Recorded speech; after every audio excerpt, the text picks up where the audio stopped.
정필재 스승님의 뜻을 따라 도와 의를 실천해야 합니다.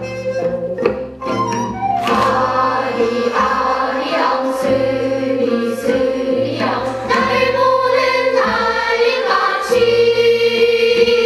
이번 훗날 다시 찾아갈 좀 보소. 오륜의 건목으로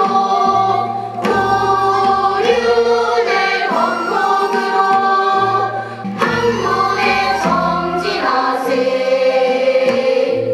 부도덕한 권력강요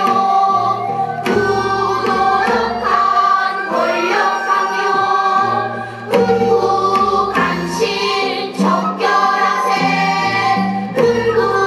정필재의 카부통을 연 살인파들은 정의를 저버리고 권력만을 쫓아다니 흥국간신을 질타하며 조선을 개혁하려 했다. 정필재의 선비정신은 아련한 고개로 넘어와 우리들에게 다가오고 있다. 교수님, 능현 스님으로부터 기조 발표가 있고, 이어서 조영호 교수님으로부터 미랑 아리랑의 근원과 선비정신의 영혼에 대하여 발표가 있겠습니다. 다음은 이어지는 순서는 최필숙 부소장님으로부터 독립운동 속의 미랑 아리랑이란 주제로 발표가 있습니다. 발표가 끝나면은 종합 토론으로 이어지겠습니다. 사람들은 그럽니다. 아리랑 하면은 한이나 담겨 있는 노래라. 근데 보셨듯이 한이 있습니까? 한이 안 보이죠? 네. 아리랑은 이렇게 다양한 컨텐츠로 만들어질 수 있습니다. 그래서 오늘 저는 이 학술 발표회를 계기로 아리랑에 대한 개념을 좀 바꿔야 되겠다 이런 생각을 해서 제목을 아리랑 그리고 미랑 아리랑이라는 주제로 발표를 하려고 합니다. 우리는 노래로 아리랑을 알고 있습니다. 그러나 아리랑은 결코 노래가 아닙니다. 그래서 오늘 아리랑에 대한 우리의 생각을 좀 바꾸는 그런 시간을 한번 가져봤으면 하는 그런 마음입니다. 제가 말씀드릴 순서는 아리랑에 대한 우리 문화에 아리랑이라는 그러한 내용이 어떻게 비춰져 있는가. 단순히 아리랑을 노래로만 알면은 우리 문화하고 비교할 필요도 없습니다. 그런데 아리랑은 단순히 노래가 아니기 때문에 우리 한 문화가 가지고 있는 근본적인 문제에서 아리랑을 한번 살펴보고 이렇게 생각합니다. 두 번째는 우리 아리랑이 방금 보셨듯이 이러한 다양한 컨텐츠로 밀양에서 아리랑이 표출될 수 있는 데는 밀양 아리랑만의 가지고 있는 숨어있는 이야기가 있습니다. 그래서 그러한 아리랑의 숨은 이야기들을 살펴보고 결론을 내도록 그렇게 하겠습니다. 자, 먼저 재미나는 그림 하나 보여드리죠. 이 사진은 2016년도에 KBS에서 달 항아리를 유럽에다가 소개한 사람들의 이야기를 기획방송으로 했던 적이 있습니다.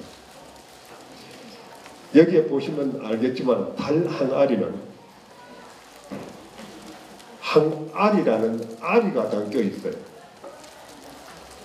다시 말해서 항아리라는 그 항아리 속에는 이름이 항아리가 아니라 아리를 한없이 담고 있기 때문에 항아리라 하는 겁니다. 그런데 이 항아리를 유럽인들이 우리나라에 와서 보고는 깜짝 놀랐어요. 그래서 이놈을 끌어안고 비행기를 타고 유럽으로 가서 자기들이 이 항아리를 만들고 있습니다. 그러면 도대체 왜 이 항아리를 만들고 있을까? 그리고 이 항아리를 보고 한국의 미라고도 이야기하고 조선의 백자에 가장 아름다운 진수가 담겼다고도 이야기합니다. 그런데 우리는 이 항아리를 보고 저 유럽인들이나 또는 미국인들이 겉모습에 빠져있는 모습을 봅니다. 실제 이 항아리 속에 도대체 뭐가 들어있고 저 항아리가 왜 저렇게 만들어져 있기 때문에 거기에 매혹되는가 하는 것을 잘 모릅니다. 그런데 공교롭게도 거기에 아리랑이 담겨 있습니다. 소도비 경매장에서 이 항아리 하나에 223억 달러에 나갔습니다. 아마 돈을 담아도 거기에 가득 넘칠 겁니다. 이렇게 대단한 취급을 받고 있는 항아리가 도대체 왜 이렇게 세계인들을 놀라게 하는지 지금부터 한번 살펴보겠습니다. 제가 이 내용을 소개하기 전에 한 가지 유명한 이야기를 해드리죠. 제가 뭐 중이니까 여러분들한테 이런 이야기를 한다 생각하지 마시고 통도사라든지 또는 뭐 이런 절들이 지금 세계 문화유산이 된다고 합니다. 그런데 절 입구에 들어가면은 여기에 나와 있는 것과 마찬가지로 입차문내 막존지혜라는 글이 써져 있습니다. 한문으로 되어 있으니까 잘 모르죠. 그런데 여기에 재미나는 이야기가 들어있어요. 한글로 풀어보면은 문에 들어오면 이 문에 들어오면 아리를 두지 말지어다. 한마디로 말해서 좀 가볍게 이야기하면은 아는 채 하지 말라는 겁니다. 그런데 여기에 무슨 말이 들어있냐면 아리라는 말이 들어있어요. 아름은 우리가 알다시피 지식입니다. 지식은 책을 읽어도 되고 TV를 봐도 되고 또는 누구한테 이야기를 들어도 지식은 얻을 수 있습니다. 그런데 여기에 아리라는 소리가 들어있어요. 그 아리는 책을 읽어도 또는 누구한테 들어도 모르는 소리입니다. 그래서 아리에 바로 아리랑이 담겨 있다. 그래서 이런 말 한마디에도 우리의 아리랑이 담겨 있더라는 겁니다. 예. 그 다음에 제가 이제 우리 달 항아리에 대해서 여러 가지 이야기가 나옵니다. 저 평창 올림픽 때 달 항아리로 성화를 만들었죠.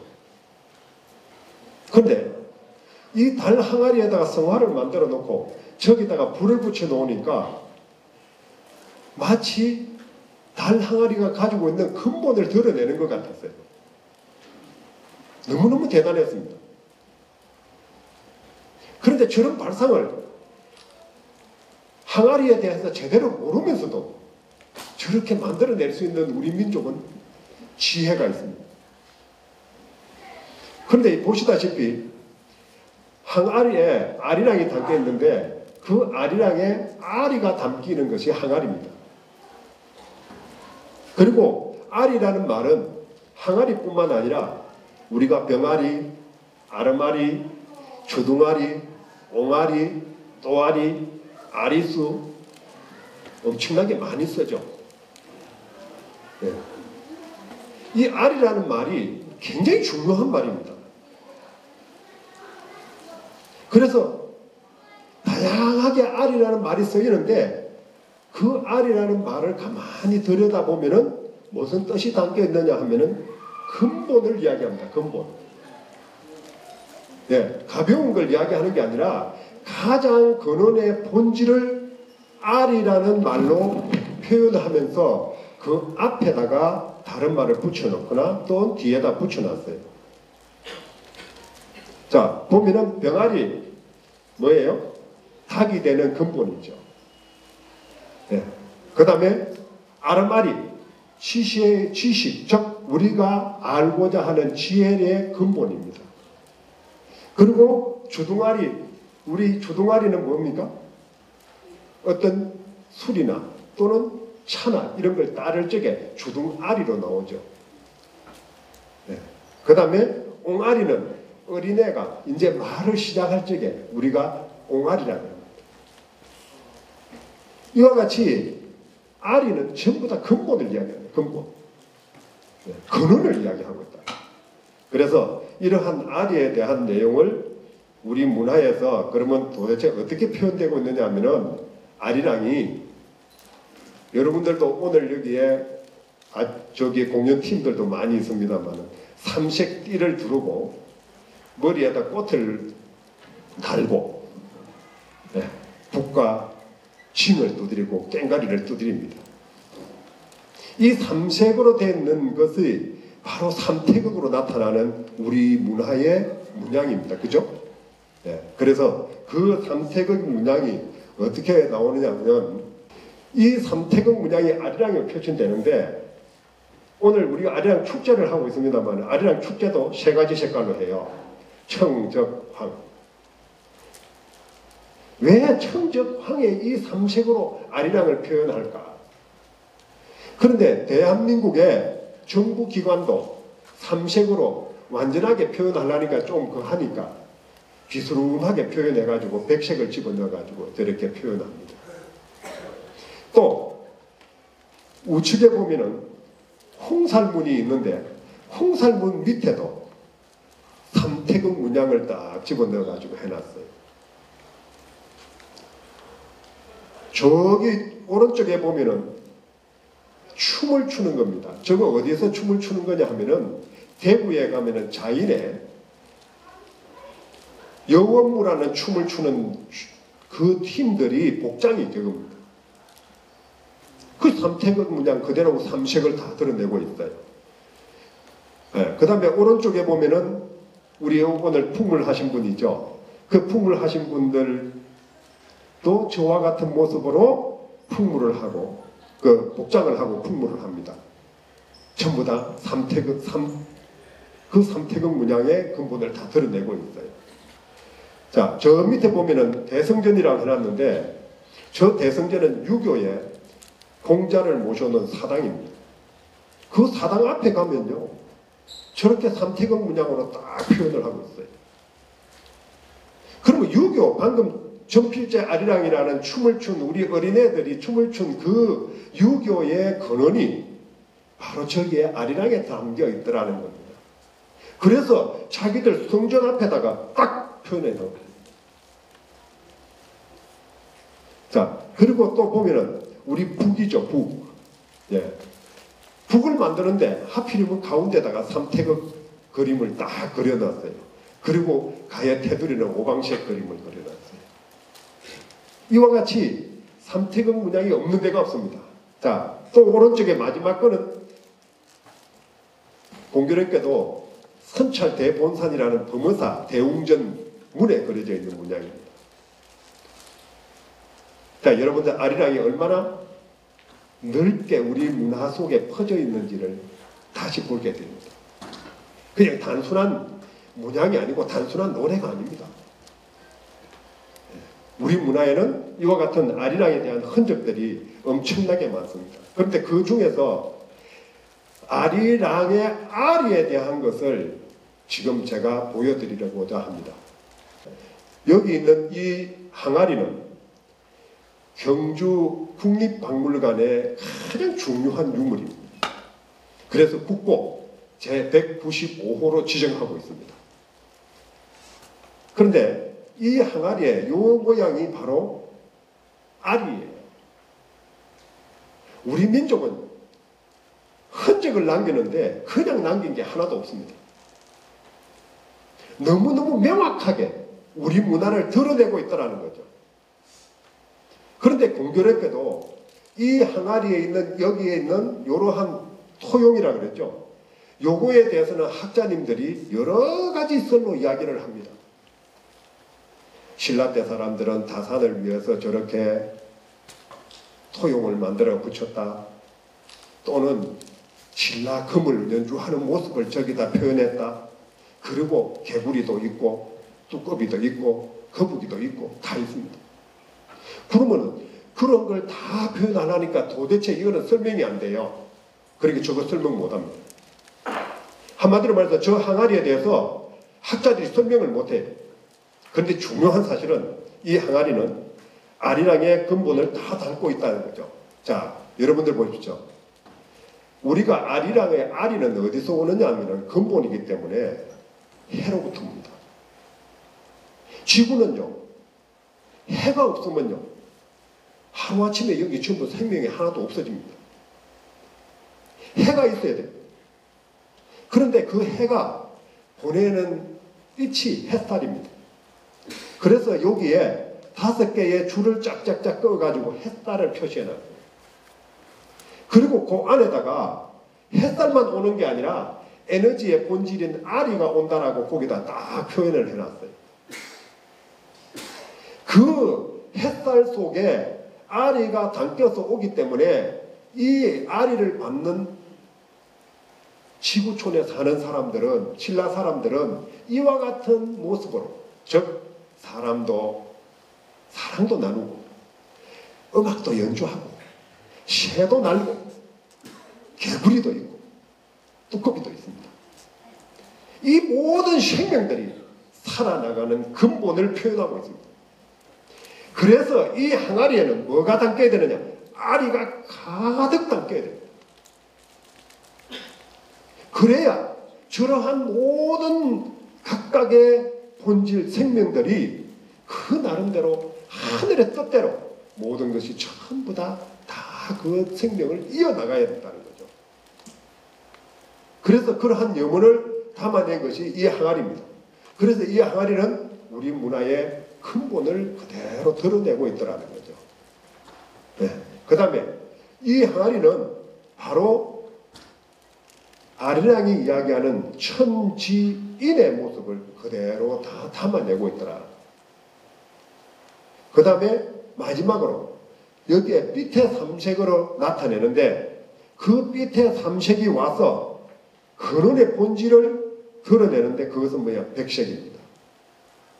그래서 여러분들이 백색 옷을 입고 아기를 놓으면은 베네 옷을 하얀 걸 입히고 마지막으로 나이가 들어가서 이제는 갈 때가 됐다 그러면은 백색 옷을 입습니다. 우리 민족은 그래서 백의 민족입니다. 그냥 백의 민족이 아닙니다. 이러한 아리랑의 철학이 들어있기 때문에 우리 민족은 백의 민족이라는 엄청난 이름을 가지고 있는 거예요. 근거도 모르면서 아무것도 모르면서 그냥 백의 민족이라 하니까 가더라. 이래가지고는 우리 이야기가 안 되거든요.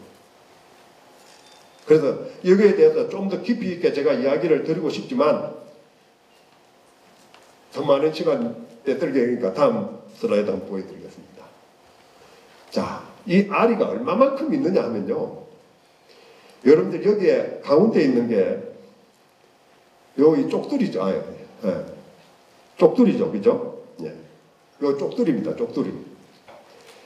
시집 올 때 이 쪽두리를 쓰고 와요. 그런데 이 쪽두리를 이해를 못해요. 왜 저렇게 만드는지를. 그런데 이 쪽두리 가운데 보면은 요렇게 알이 하나 있어요. 요 알이 바로 알입니다. 근원의 본질인 알이를 중심으로 해서 여기에 새가 날고 있어요. 새가 5마리 납니다. 이 새 5마리는요, 우리 문화의 근본입니다. 그래서 5마리의 새를 딱 표현하고 있어요. 그런데 그것을 받아가지고 봉황이, 다시 말해서 봉은, 학자들은 봉황 캐나라고 한 발인 줄 알아요. 근데 봉은 순놈이고요, 황은 암놈입니다. 그래서 봉황이 만나야 새로운 생명을 만들어냅니다. 그런데 봉은 하늘에서 근본적인 뭐를 가져오느냐? 아리를 가져오는 놈이에요. 그리고 황은 그것을 잉태받는 암놈입니다. 그래서 여기에 그것을 받아가지고 새로운 생명을 넣는 것 자체가 복입니다. 길상이죠. 그래서 복복자를 거기다 딱 써놓은 거예요. 길상이. 네. 자, 여기에 보면은 백제금동 대항로가 있어요. 이 백제금동 대항로의 제일 꼭대기에 있는 새를 지금 올려놓았는데 저 새가 봉입니다. 그런데 저것을 봉황이라 그래가지고 한 마리로 봐요. 근데 두 마리도 아니고 한 마리입니다. 딱 한 마리. 네, 그 봉이거든요. 근데 이 백제금동 대항로의 봉이 턱 밑에 여기 가지고 있는 구슬이 바로 알입니다. 그래서 저놈이 굉장히 중요한 거죠. 그 중요하기 때문에 백제금동 대항로에 항로에 항을 올리는 요 구멍이 12개가 있는데 가슴에다가 구멍을 2개나 내놨어요. 요게 이쪽에 있고 또 반대편에 하나 있습니다. 그만큼 이 아리가 중요하다는 거예요. 근원이거든요. 자, 요것이 알인데 요 알이를 가져와서 잉태를 시키는데 요 놈이 뭐냐면은 황입니다. 우리가 요 박물관에 가면요, 요 놈을 보고 뭐라 그러냐면 학자들이요, 오리처럼 생겼다 그래가지고 앞평 토기 이렇게 이름을 붙이고, 또는 어떻게 이름을 붙이느냐면은 오리 모양 토기 이렇게 이름 붙입니다. 그래가 자꾸 시비를 거니까 김해 박물관에 가면은 새 모양 토기, 니도 내도 새 시비 걸지 마라 이런 겁니다. 새 모양이다. 그런데 새는 새입니다. 그런데 어떤 새냐? 황입니다. 그럼 왜 황이냐? 여기에 여러분들 보시다시피 여기에 지금 문양이 하나, 둘, 셋, 넷, 마지막에 잘 안 보입니다. 5개가 딱 있습니다. 이 아리 문양을 품고 있는 새입니다. 다시 말해서 봉이 가지고 오는 아리를 품고자 하는 황이 저러한 모양으로 만들어져서 박물관에 진열되고 있습니다. 다시 말해서 아리를 가져와야, 아리를 봉이 가져와야 잉태를 할 수 있는 준비가 되어 있는 거예요. 그래서 여기에다가 차를 담아서 하늘에다 올리면서 아리가 담겨지기를 염원하는 거예요. 자, 이렇게 우리 유물은 그대로 드러내는데 요것에 보면은 요것은 토기의 뚜껑이에요. 이 뚜껑에 보면은 요렇게 또 아리 문양을 3개를 딱 해놨어요. 다시 말해서 우리의 도자기 문화는 이와 같은 아리 문화를 그대로 조선시대 백자까지 연결짓고 있습니다. 그래서 아리랑을 연구하면은 우리 문화의 근본 뿌리라 빗살무늬 토기에서부터 시작해서 청자 그리고 분청자기록 그리고 마지막에 조선시대 백자로 이어지는 그 도자 문화의 근본을 이해할 수 있습니다. 아리랑을 모르면은 도자기 아무리 쳐다봐도 그와 같은 것을 이해할 수가 없습니다. 그래서 아리랑은 굉장히 중요합니다.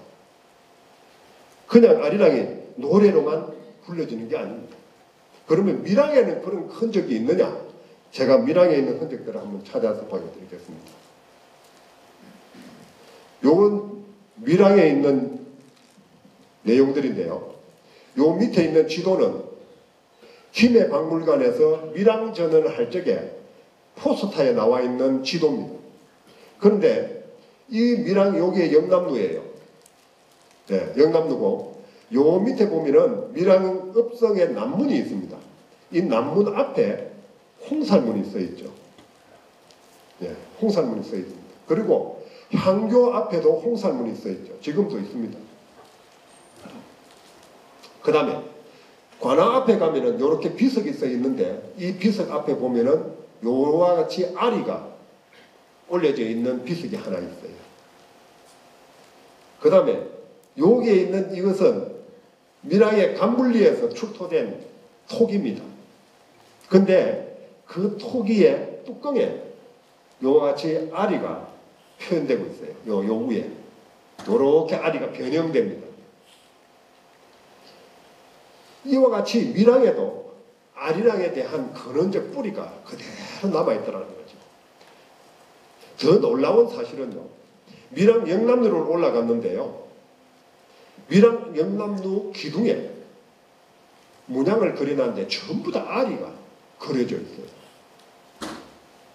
그리고 입구에 들어간 사주문이라는 4개의 기둥을 세워진 문이 있는데 그 사주문 천장에 보면은 살이 설치돼 가지고 그대로 달랑달랑 매달려 있어요. 다시 말해서 봉황의 모습에서 살, 즉 아리를 품고자 하는 황의 모습을 거기다가 살로 표현해서 사주문 안에다 달아놨어요. 그런데 그게 달려 있어도 그게 무슨 뜻인지 아무도 모르죠. 네.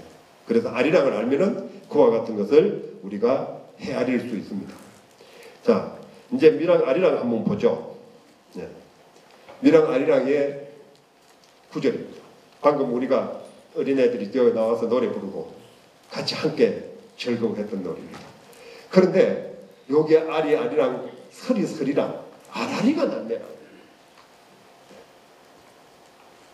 자, 아리랑과 서리랑이 뭔데 아라리가 남느냐 이 말입니다. 그래서 요 내용의 뜻을 제대로 한번 살펴보려고 합니다. 자, 그래서 그러한 아리랑 서리랑에 대한 아라리가 나면은 그 뒤에 어디로 가느냐? 아리랑 곡에 넘어갑니다.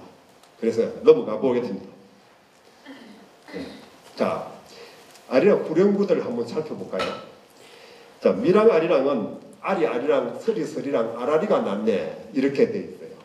그래서 본조 아리랑의 아리랑 아라리요. 그 다음에 정선 아리랑의 아리랑 아라리요. 진도 아리랑의 아리랑 서리랑 아라리요. 문경 아리랑의 아리랑 아라리요. 이렇게 나와 있는데 진도 아리랑과 밀양 아리랑만이 아리랑 서리랑이 다 들어있어요. 근데 도대체 왜 아리랑 서리랑이 돼야 되는지 또는 그 내용이 뭔지를 지금부터 제가 간략하게 설명을 드리겠습니다. 자, 아리는요, 여기에 나와 있는 아리라고 제가 영어로 표현을 했는데, 왜 영어로 표현하냐면 발음이 아리입니다. 그래서 그 아리의 아는 본불생이라고 해요. 근데 이건 제가 이야기하는 거 아닙니다. 제가 그냥 본불생이라고 붙였으면 큰일 나죠. 네. 그런데 이것은 1960년대에 동국대학교에 그 교수로 계시던 정태혁 박사님이 낸 책에 보면 범어학이라는 책이 있어요. 그 범어학과, 그리고 최근에 위덕대학교의 이태성 교수가 낸 그 범어에 대한 그 문헌이 있어요. 그 문헌에 보면은 아의 근원의 뿌리는 본불생이다라고 딱 기록하고 있어요. 그러면 본불생이 뭔 소리냐 하면은 태어나기 이전에, 생겨나기 이전에 근원의 본질을 이야기합니다. 아라는 것은 태어나기 이전에 근원의 본질이 아라. 그래서 아인데 거기에다가 리라는 말은 무슨 말이냐라고 찾아보니까 신통이라는 뜻입니다. 그래서 생겨나기 이전에 그 근원의 본질이 신통함을 가지고 변화하려고 하는 상태를 알이라 한다. 그러면 이것은 봉이 하늘에서 고름을 가지고 온다 그랬는데 그 뭐를 가져와요? 봉이 아리를 가져온다는 말은 하늘에서 생겨나기 이전에 근원의 본질을 봉이 물고 내려온다 이 말입니다. 그러니까 그걸 받는 지구촌에 사는 모든 생명은 태어나기 전에 그 근원의 본질인 에너지를 받아야 생명을 유지하고 본질을 유지할 수 있습니다. 이것을 아인슈타인은 양자론이라는 이론으로 광자라고 표현하고 있어요. 그래서 아리랑은 단순한 구호가 아니고 노래가 아닙니다. 자, 그런데 랑을 통상 랑자를 해놔놓고 매천야록이라는 책에다가 계집여자를 붙인 랑자를 만들어 놓으니까 그놈을 맨 계집이라고 해요. 랑은요 계집이 아니고 어우러진다는 뜻입니다. 그래서 지분이라고 표현하고 있어요. 너랑 나랑 어우러지는 거죠. 우리랑 어우러지잖아요. 그죠? 네. 어우러지는 것을 랑이라고 합니다. 고개도 아니고요. 그래서 그렇게 랑이라고 표현하고 있습니다. 그래서 아리랑은 근원의 본질이 신통함을 가지고 어우러져서 드러나는 모습을 아리랑이라고 합니다. 그래서 삼태극으로 이와 같이 어우러진 모습으로 그립니다. 네, 그냥 안 그리죠. 돌아가는 모습으로 어우러져서 돌아가는 모습으로 그리는 거예요. 자, 그 다음에 서리랑은 그러면 도대체 뭐냐? 왔으니까 돌아가야죠. 그렇죠? 네. 태어났으니까 돌아가야 됩니다. 근원으로. 그래서 근원으로 돌아가는데 서가 정멸이라는 뜻입니다. 즉 고요한 그 근원의 본질을 써라고. 그래서 거기에 신통함이 붙으니까 그 근원의 본질이 그 신통함을 가지고 그 근원의 본질로 돌아가는 그 근원을 설이라 그래요. 그래서 그것이 어우러져서 돌아가니까 설이랑이로 표현을 합니다. 이것을 제가 설명을 한번 드릴게요. 우리가 지금 방금 물을 갖다 주는데 요 물이 있어요. 이 물을요 하늘에서 비가 떨어져서 왔어요. 그런데요 요 놈을 햇빛에다 딱 내놓으면요 다시 근원으로 돌아가 버려요. 눈으로 보이지 않지만 그놈은 햇빛에 의해서 근원으로 돌아가 버려요. 여러분들도 마찬가지입니다. 우리는 한평생을 살다가 근원으로 돌아가는 겁니다. 그래서 우리는 아리랑하고 스리랑으로 돌아가는 거예요. 자, 밑에 보면 아라리가 났다는 거니까 아라자는 항이라는 소리입니다. 모습. 아가 어떠한 상으로 드러났는데 그것이 신통하죠. 그래서 아라리가 났다는 겁니다. 이렇게 아리랑은 명확하게 그 어원이 산스크리트, 즉 실담을 하는 그 글에 명시되어 있습니다. 그래서 우리가 우리말이 산스크리트에서 많이 유래되고 있습니다. 여러분들 장가 가가지고 혼나는 거 여러분들 뭐라 합니까? 달아라 그러죠. 달아라. 저놈 달아라. 달아라가 뭔 뜻이냐? 산스크리트로 보니까요. 달아라가 있어요. 그 달아라가 뭐라고 되어 있냐? 옆에 보니까 형벌이라고 되어 있어요. 달아라는 형벌입니다. 그래서 산스크리트가 우리말의 어원일 수도 있습니다. 그러나 지금 아직까지 그 연구는 진행 중에 있으니까 더 많은 연구가 돼야 되겠죠. 자, 그 다음에 이제 아리랑에 대한 거 우리 이제 정신문화적인 측면에서 한번 보려고 합니다. 자, 아리랑은요, 아리랑이라는 세 가지 글자가 하나로 담겨서 나온 게 아리랑입니다. 그래서 아는 본불생이라 그래서 그것이 근원의 본질은 백색입니다. 우리가 태양의 색깔이 백색이거든요. 빛의 근원은 백색입니다. 그래서 그 백색의 본질이 리로 신통으로 내려왔는데 아리가 되면은 바로 제세유화가 됩니다. 제세유화라 하니까 저것도 무슨 소리고 이렇게 할까 싶어서 제가 한 가지 좀 이렇게 글을 하나 좀 올려봤습니다. 제세유화는요, 우리 여러분들 개천절 행사하지 않습니까? 개천절 했으니까 하늘을 열었다. 하늘을 열었는데 그러면 하늘을 열어서 뭐 했느냐? 바로 하늘의 뜻을 헤아렸다는 겁니다. 그래서 우리의 선비들이 하늘의 뜻에 부끄럽지 않는 삶을 사는 것을 가장 근본으로 하시는 거예요. 하늘을 뜻에 거역하면은 사람이라고 인정 안 했어요. 천벌받을 놈이라. 그래서 하늘의 뜻이 땅의 이름과 같으니라 하는 소리가 제세유화입니다. 자, 이와 같은 근본을 가지고 우리는 뭘 해야 됩니까? 홍익인간을 해야 됩니다. 다시 말해서 하늘의 뜻을 근본으로 해서 인간에게 가장 이로운 행동을 하는 것이 바로 제세유화 홍익인간입니다. 그런데 제세유화는 던져 내버리고 홍익인간만 가지고 난리 법석을 떨죠. 그런데 앞에 제가 그림을 하나 또 보여드리겠습니다. 우리가 이 아가씨가요, 이제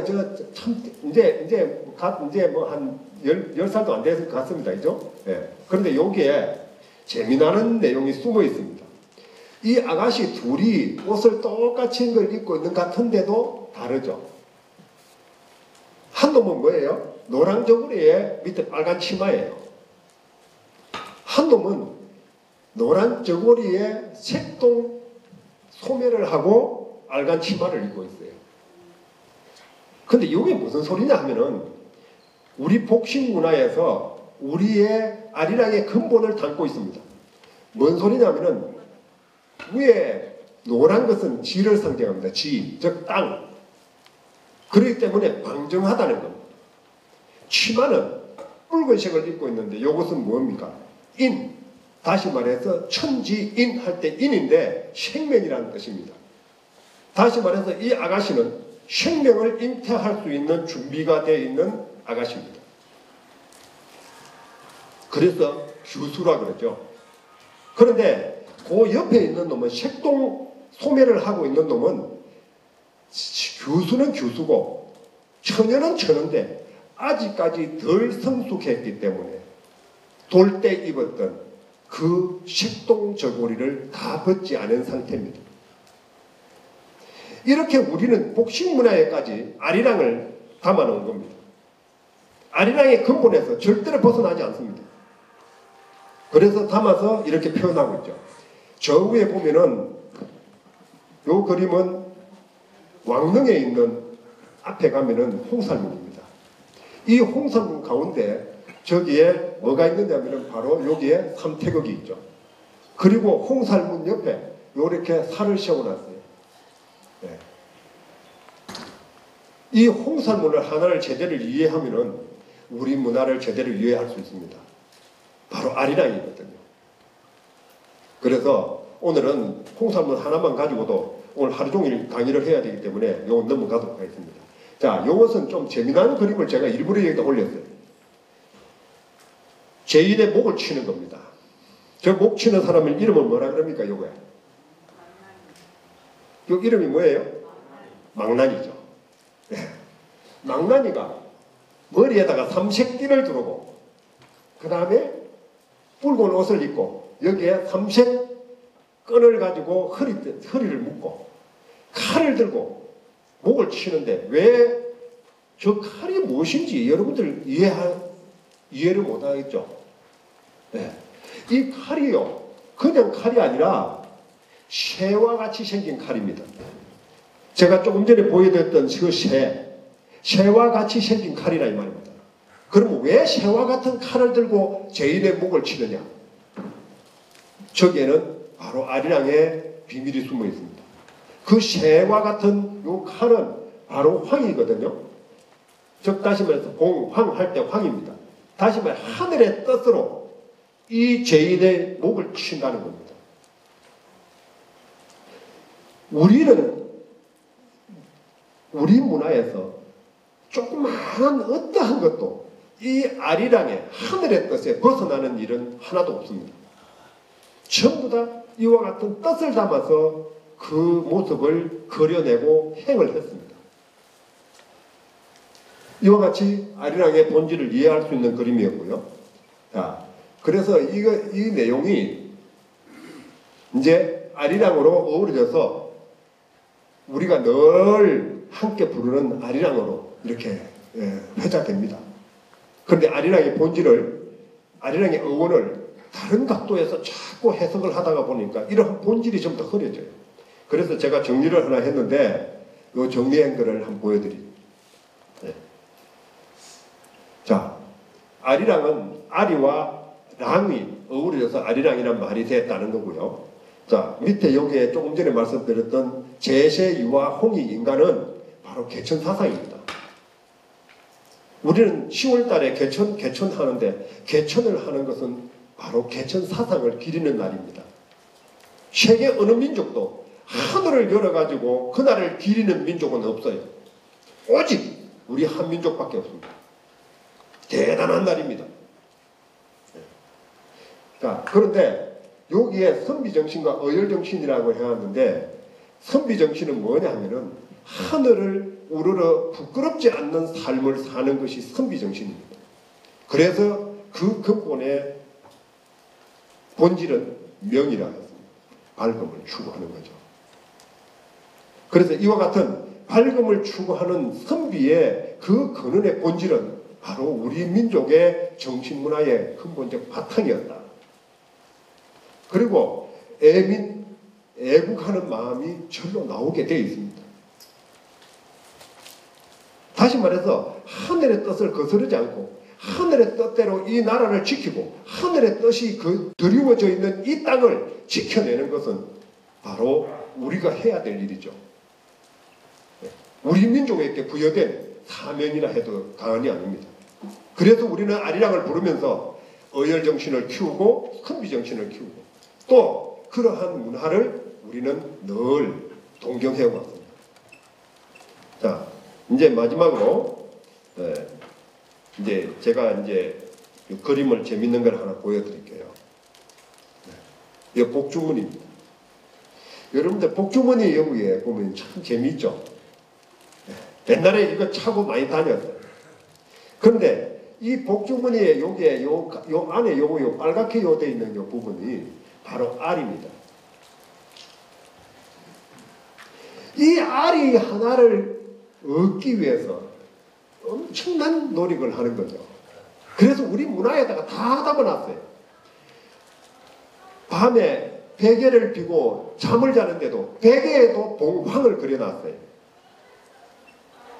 그리고 그 듣고 자는 이불을 원앙침이라 그러는데 그게 원앙침이 아니라 봉황침입니다. 봉황침. 봉황으로 칠갑을 해놔요. 네. 그래서 결혼을 할 때도 사모간대를 쓴 남자는 봉이고 쪽두리를 쓰고 화롯을 입은 사람은 황입니다. 그래서 봉과 황의 만남이 바로 우리의 전통 혼례입니다. 그와 같은 문화가 그대로 담겨있죠. 그래서 이 주머니 하나에도 이와 같은 요 아리가 이 아리의 근원에 태양의 근원에서 아리가 드리워져서 이 봉황이 복을 만들어내기를 헤아릴 수 없는 아리가 담겨지기를 염원하는 겁니다. 이렇게 우리 문화는 아리랑 문화로 이어져 내려오고 있습니다. 그래서 이러한 것을 우리가 제대로 이렇게 헤아리고 그것을 오늘 우리 젊은 비보이 팀이나 또는 전필제 아리랑을 하는 우리 젊은 어린 애들이 춤추고 노래하고 하는 걸 보니까 자랑스럽습니다. 앞으로 우리는 이런 아리랑의 근본은 제대로 헤아리고 그 근원의 본질을 제대로 헤아려서 우리 문화의 뿌리, 즉 우리의 정신문화의 근본을 바로 세워야 때가 됐다. 이렇게 저는 생각합니다. 그래서 제가 사실은 원고하고는 조금 다른 내용을 발표를 했습니다. 원고는 학술적으로 제가 썼기 때문에 상당히 그거는 내용이 여러분들도 읽으면 잠 오는 내용입니다. 그래서 좀 오늘 내용을 제가 다르게 각색을 해서 발표를 해드렸습니다. 쉽게 이해가 됐는지 모르겠는데 이것을 저는 한 10여 년 동안 연구를 한 결과입니다. 그래서 이러한 10여 년 동안 연구한 결과를 오늘 여러분들에게 이렇게 말씀드릴 수 있어서 너무너무 기쁘고 또 감사하게 생각합니다. 여러분들 다음 발표에 기대해 주시기 바랍니다. 감사합니다.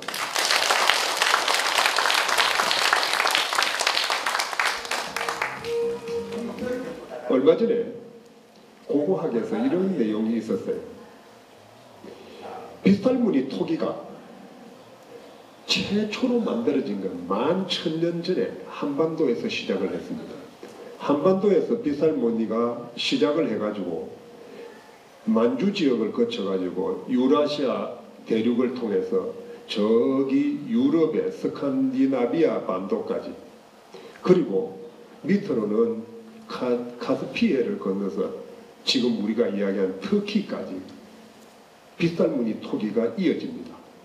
이거는 지금 현재 고고학에서 연구해가지고 내놓은 자료입니다.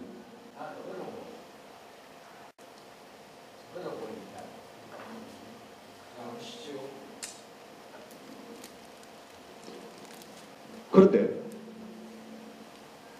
거기 기록이 하나도 없어요. 다시 말해서 문헌적 기록은 하나도 없다는 겁니다. 그런데 빗살무늬 토기는 그렇게 전해졌다는 것이 고고학적으로 증명이 되고 있어요. 우리는 아리랑을 문헌적인 기록을 가지고 찾으려고 하다가 보니까 아리랑의 본질을 흐리고 있습니다. 그걸 우리 문화에서 찾아야 되는데 우리 문화는 아무것도 모르고 아리랑을 문헌만 찾아서 헤매고 있는 거예요. 그러다 보니까 강개토 대왕의 아리수라고 표현하니까 그걸 갖다가 아리랑이 물이다라고 표현을 하는 거죠. 그 물하고 전혀 상관없어요. 뭐예요? 지명이에요. 물, 한강 물. 한강의 이름. 한강은 우리가 아는 경기도를 흐르는 한강도 있고 중국에 가면 한강 또 있습니다. 그런데 어느 한강인지 우리도 몰라요. 이와 같이 우리는 아직까지 증명되지 않은 그러한 이야기들이 많습니다. 그러나 고고학적으로 그러한 것이 확인되고 그것이 증명이 되고 그것이 방사능 탄소 측정에 의해서 연대가 결정된다면 그것은 학계에서 받아들여야 됩니다. 저는 이렇게 생각합니다. 우리는 항상 이렇게 생각해요.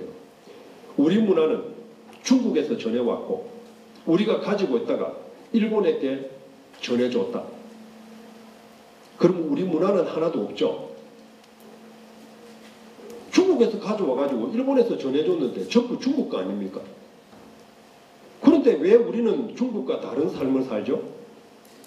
우리는 중국과 전혀 다른 가옥 형태를 가지고 있고 또 의복 형태를 가지고 있고 음식 문화를 가지고 있고 우리의 삶 자체가 전부 다 뭡니까?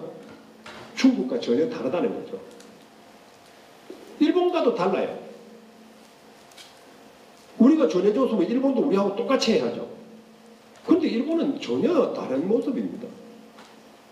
이와 같은 원인은 뭐냐? 우리 고유의 문화가 있다는 겁니다. 우리의 고유의 정신문화가 있기 때문에 그 정신문화를 근본으로 해서 우리 문화가 발전되어 왔다는 거죠. 그래서 한 가지 예를 들어 드리겠습니다. 제가 이것을 연구하면서 굉장히 중요하게 생각한 내용입니다.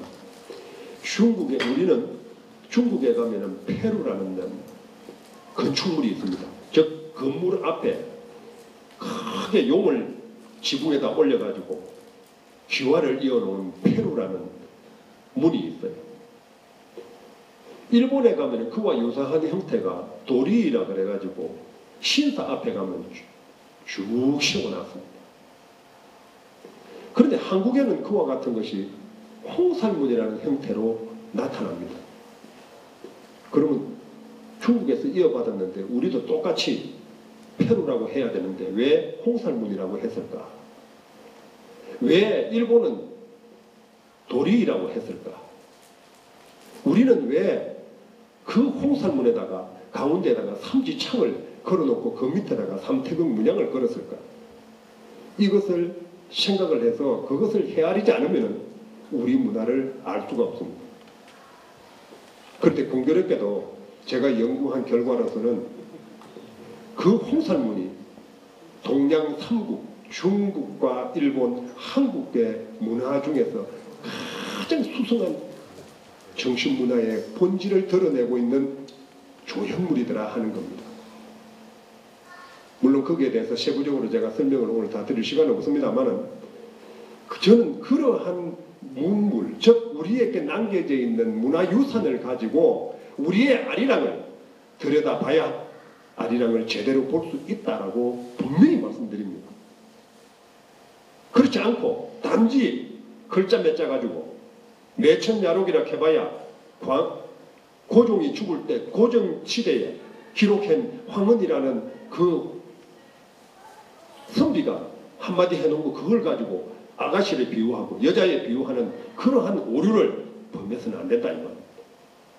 저는 분명하게 이와 같은 아리랑 연구에 획기적인 선을 꺼야 될 때가 왔다라고 분명히 말씀드립니다.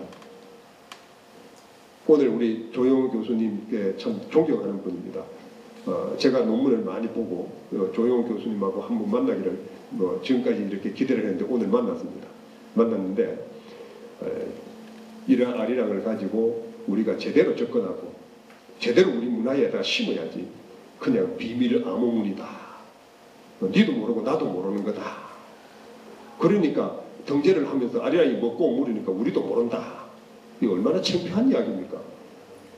이래서는 안 되거든요. 그래서 제대로 된 우리 학술적인 어떤 연구가 뒤따라야 하지 않을까 이렇게 우리 조 교수님한테 한번 감히 제가 건의를 한번 드립니다. 감사합니다.